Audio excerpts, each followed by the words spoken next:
قل هل يستوي الذين يعلمون والذين لا يعلمون إنما يتذكر أولو الألباب.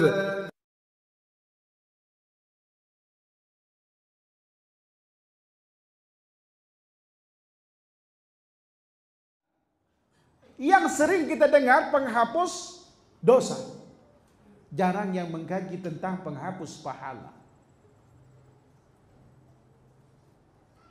Apa penghapus pahala? Seluruh amal saleh yang kita lakukan dengan susah payah akan sirna, bahkan bisa minus, menyebabkan orang kekal di neraka. Apa amalan itu kira-kira? Kesyirikan kepada Allah Subhanahu wa ta'ala. Kalau riya itu syirik kecil, hanya menghilangkan pahala amal yang disertai dengan riyanya. Tapi kalau syirkul akbar, itu menghilangkan seluruh amal yang pernah kita lakukan. Masih utuh, berkurang atau habis? Usia sisa berapa tahun lagi?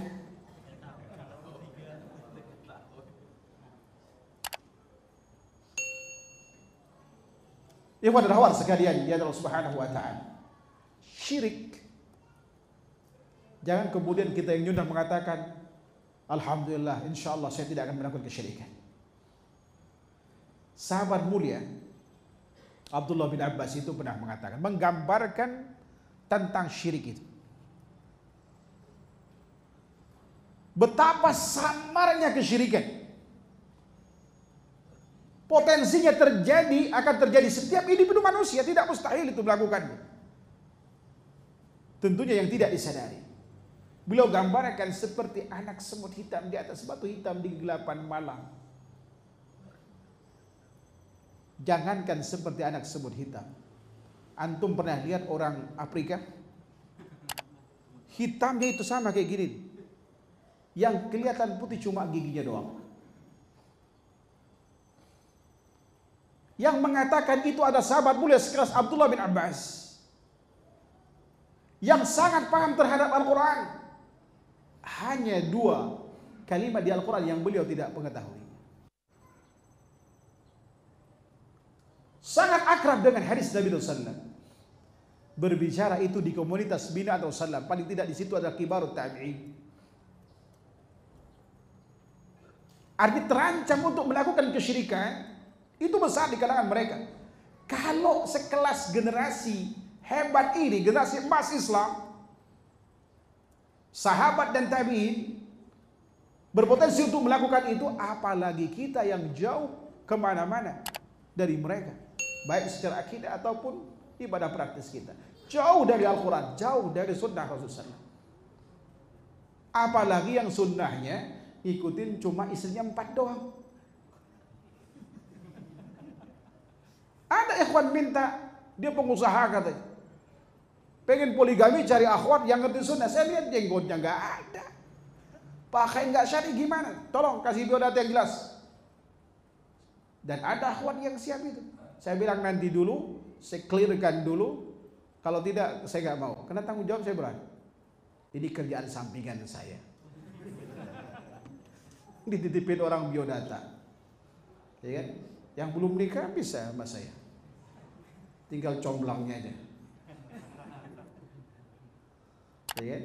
Saya ingin lahir dari generasi berikutnya ini, generasi orang-orang soleh insya Allah, ya kan?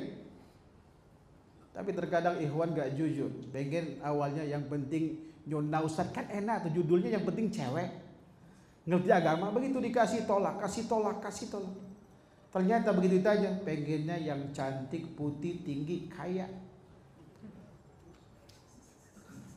Mungkin wanitanya juga bermimpi yang sama, pengen dapat apa seganteng Nabi Yusuf, sesoleh Nabi Muhammad, sekaya Nabi Sulaiman. Mimpi.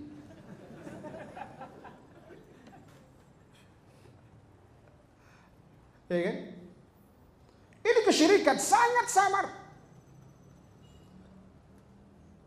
Mungkin kita masih melakukan ketika kita dagang di pasar, ya kan? Atau kita melihat saudara kita yang melakukan kesyirikan, dianggap itu bukan kesyirikan, dianggap itu kebiasaan.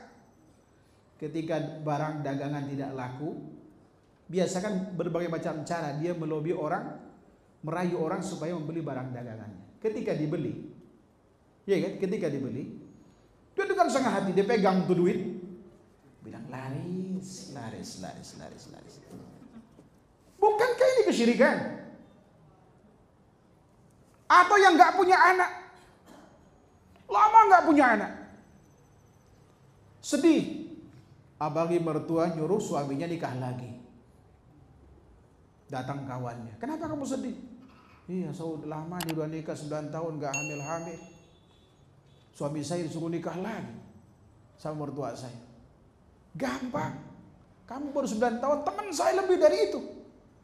Gimana caranya? Coba adopsi ponakan kamu, mancing supaya hamil. Bukankah itu kesyirikan? Mau bangun rumah, datang dulu ke pengsus. Pengsusnya biar gelar kiai juga kadang-kadang. Ada yang habib, ada yang ustadz juga kan? Nanyain, yang pas ngadepnya kemana rumah ini? Hari apa mulainya? Ya kan? Lalu disuruh supaya berkah tuh rumah, cari 7 macam air sumur yang berbeda. Antum cari itu, dapat, ditaruh di tiangnya. Ya kan?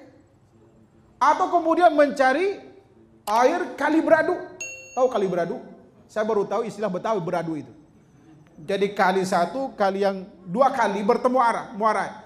Ambil itu di situ. Biasanya banyak orang kalau malam Jumat di situ minta wangsit, yang nggak dapat jodoh di situ juga. Apa hubungannya, kan nggak ada cewek di situ. Tapi karena itu diyakini, masya Allah bisa memudahkan jodoh, rezeki dan seterusnya sudah ajarnya. Mereka lakukan mandi di situ. Dan airnya katanya buat supaya rumah terhindar dari bala. Justru itu mengundang bala. Belum lagi pohon pisang yang ditaruh di atas, bendera, ada tunas kelapa, ada satu tandan pisang. Apa hubungannya? Ada tetangga saya ketika melakukan itu, karena dia orang awam, walaupun udah haji. Qadarullah, di depan rumahnya itu ada orang gila, sering ditertawakan karena melakukan perbuatan yang bagi kita nggak ada artinya, bagi orang gila ada artinya kan, mungkin gitu ya. Lalu saya bilang, Bu Haji, itu apa tuh pisang? Nolak bala Pak Ustaz. Dari mana kamu tahu itu nolak bala? Ya di sini udah umumnya begitu. Dari mana dasar? Nggak tahu. Kira orang sini begitu ya saya ikutin aja katanya. Bu Haji, apa bedanya sama yang depan rumah itu? Oh Pak Ustaz bisa aja katanya. Nggak boleh, ini syirik gitu. Dia ketawa, tapi nggak diturunin juga. Bukankah ini kesyirikan? Ketika antum menuhankan kampus buat anak antum misalkan, antum berharap, kan banyak orang tua begitu tidak diterima di universitas unggulan atau sekolah unggulan, aduh gimana masa depan anak saya? Kenapa kata suami itu nggak diterima? Namanya nggak keluar di papan tulis, di pengumuman. Bagaimana masa depannya? Ini suram, sekolah lain itu tidak berkualitas. Sedih uring-uringan itu. Ya kan? Bukankah ini kesyirikan? Anda telah menuhankan sekolah itu. Anda telah menuhankan perguruan itu. Melupakan Allah yang Maha memberi rezeki. Ya kan? Kebo itu nggak pernah kuliah gemuk. Ya kan? Bahkan di kampung saya, di kabupaten saya, orang yang paling kaya itu sekolahnya SMP kelas 2. Karyawannya banyak insinyur, banyak yang dokter, karyawan dia. Ya kan? Nggak ada kaitannya kaya tidaknya orang itu dengan gelarnya. Ya kan? Coba saya tanya, orang terkaya di Indonesia ini, orang yang paling kaya di Indonesia, ada yang profesor? Kita dulu guyonan sama kawan di sekolah, waktu saya masih di Jakarta, kuliah di Jakarta. Yang nilai teman di atas 7,5 itu jadi dosen. Ya kan? Jadi dosen. Yang di bawah itu 35 ke bawah itu jadi pejabat. Yang 2,75 ke bawah jadi pengusaha. Ya kan? Bahkan seangkatan saya di pesantren kita di kelas B terus dari kelas 1 sampai kelas 6 itu B. Ya kan? Justru yang jadi pengusaha-pengusaha itu yang kelasnya di E, yang paling bawah buncit itu. Jadi kaya-kaya mereka. Jadi kan nggak ada kaitan dengan kejeniusan seseorang. Ya kan? Dan tidak ada kaitan kaya itu dengan keuletan seorang. Tidak ada yang lebih ulet kerja daripada saudara kita pemulung itu. 26 jam kerja dia. Nggak kaya-kaya. Yang kaya itu bosnya. Bukan 24 jam lagi, 26 jam. Kena rebutan waktu dengan kawan yang lain. Ya kan? Kita katakan tadi bahwa kekayaan adalah ketentuan Allah, bukan pilihan kita. Ikhwan dan akhwat sekalian yang dirahmati Allah Subhanahu wa taala. Kesyirikan bisa saja kemudian terjadi pada diri kita tanpa kita sadari. Sehingga kemudian bisa menjadi bencana bagi amal ibadah kita. Oleh karenanya kita jangan pernah puas dengan ibadah yang kita lakukan. Selalu perbaiki dan berteman dengan orang soleh. Untuk menjadi orang soleh, pertama yang harus kita lakukan adalah ya kan? Ikhlaskan niat. Karena semakin baik agama kita, semakin berat ujian. Kalau kita melakukan ya kan, amal soleh itu karena orang lain, begitu gak dilihat kita gak akan melakukannya. Makanya harus ikhlas karena Allah Subhanahu wa taala. Karena seberat apapun ujian kita tetap istiqomah padanya. Kemudian tingkatkan semangat kita untuk menuntut ilmu. Karena banyak maksiat dilakukan karena ketidaktahuan kita. Yang ketiga, pandai-pandai bergaul. Cari teman yang saleh. Cari teman yang saleh. Itu teman yang setiap kali kita putur, dia yang menguatkan kita, menjadi sebab kuat imannya kita. Diajak untuk memperbaiki kemudian iman kita, diajak untuk kajian di saat malas ibadah, dia memotivasi kita, itu teman yang baik. Kalau bisa itu pasangan hidup kita, teman terdekat kita, anak kita. Karena ketika Allah menginginkan kebaikan kata Rasulullah, pada rumah tangga itu ada yang dipahamkan agama. Pastikan satu rumah tangga minimal satu orang yang paham agama, minimal, kalau bisa semuanya. Kalau bisa semuanya. Kemudian selanjutnya, kalau selama ini barangkali kita maksiat kena lingkungan sekitar, kalau perlu hijrah dari tempat itu, jual, cari tempat yang lebih menguntungkan untuk akhirat kita. Kemudian gapai hidayah Allah Subhanahu wa hidayah taufik dengan menghidupkan ibadah sunnah di samping yang wajib. Karena salah satu cara Allah akan memberikan hidayah taufik kepada kita adalah ketika gemar menghidupkan ibadah sunnah di samping yang wajib.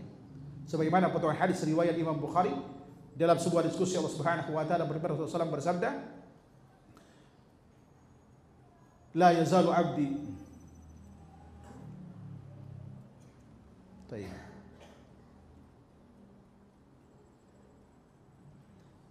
Gak terlintas di sini. Hadisnya saya baca lengkapnya saja. Man ada li waliyan faqad adantu bil harb wa ma taqarraba ila abdi bi syai'in ahabbu ilayya mimma aftaratu alayhi wa la yazalu abdi yataqarrabu ilayya bin nawafil hatta uhibbah fa idza ahbabtuhu kuntu sam'ahu alladhi yasma'u bihi wa basaruhu alladhi yubsiru bihi wa yaduhu alladhi yabtishu biha wa rijlahu alladhi yamsi bihima fa idza sa'alani la utiyanna wa idza ista'adani la uidanna wa ma taraddatu an syai'in ana fa'ilu taraddudi an nafsi imri mu'min yakrahul mauta wa ana qaumu sa'ata. Barang siapa yang memusuhi waliku, aku nyatakan perang terhadapnya. Ini keistimewaan orang saleh. Allah nyatakan perang terhadap orang yang memusuhi walinya. Siapa mereka? Yaitu orang yang gemar bertakwa kepada Allah Subhanahu wa taala, kata Imam Hujjah Al-Asqalani. Dan tidak ada sesuatu yang dengannya hambaku mendekatkan diri padaku lebih baik dari apa yang aku telah wajibkan kepada mereka. Jadi seluruh ibadah wajib itu adalah merupakan amal yang paling Allah cintai.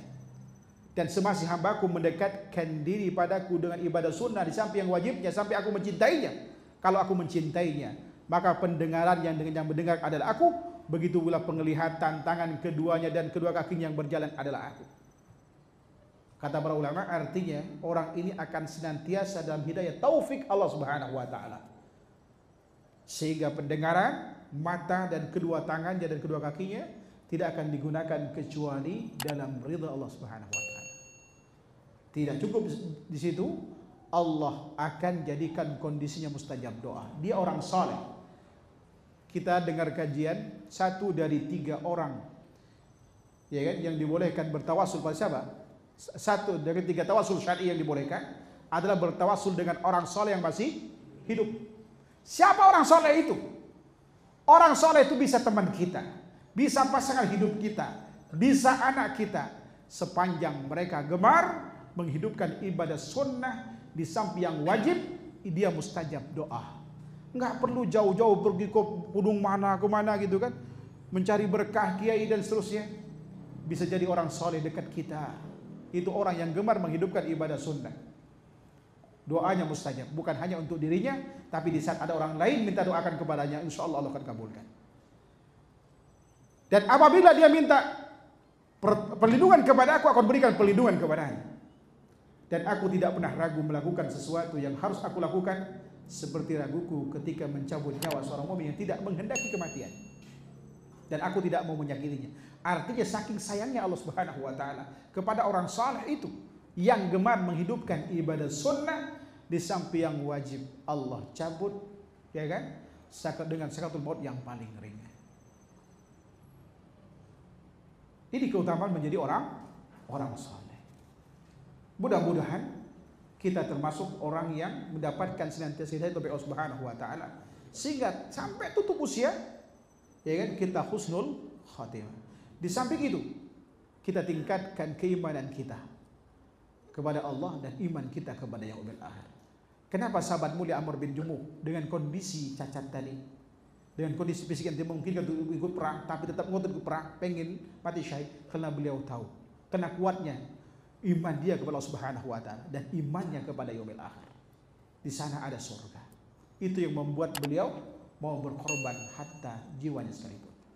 Dan yang terakhir, ya kan, apapun ikhtiar kita, ya kan, bisa jadi akhirnya sul khatimah sebagaimana dalam hadis tadi. Oleh karenanya, agar kemudian ikhtiar tidak sia-sia, yaitu imbangi iringi dengan doa. Dan perhatikan juga waktu-waktu mustajab doa. Salah satunya adalah yaitu antara adzan dan qomat. Ini setiap hari kita dapatkan. Atau pada saat kita puasa di bulan Ramadan, dan kita tahu bahwa rincian takdir per tahun Allah akan berikan bersamaan dengan turunnya Lailatul Qadar. Rincian global tentang takdir kita yang kita jalani seumur hidup kita pada saat kita berusia 4 bulan dalam rahim ibu kita. Dan rincian per tahunnya Allah berikan pada saat turunnya Lailatul Qadar, sebagaimana tersirat di dalam firman Allah Subhanahu wa taala surat Duhan ayat 3. Allah Subhanahu wa taala berfirman, fiha yufraqu kullu amrin hakim. Di dalamnya dirincikan perkara yang berhikmah, artinya tentang ajal, tentang amal, rezeki, ya kan? Dan akhir dari sebuah perjalanan hidup Allah tentukan pada saat itu. Andai kata kemudian, ya kan, kita sebelumnya berdoa kepada Allah Subhanahu wa taala, insyaallah Allah akan rubah yang tadinya kita cenderung maksiat untuk taat, ya kan? Kalau rezeki manfaat, Allah lancarkan. Kalau selama ini manfaat dari waktu kita hanya untuk duniawi kita, tetapi kita minta kepada Allah Subhanahu wa taala, sehingga kemudian usia kita gunakan hal yang manfaat buat dunia dan akhirat kita. Dan andai kita mati misalkan di tahun setelah ditentukan tersebut, kita minta husnul khatimah, insyaallah Allah akan tutup kita dengan husnul khatimah. Wallahu ta'ala alam. Ini barangkali yang bisa saya sampaikan pada pertemuan ini, mudah-mudahan bermanfaat. Wallahu ta'ala alam.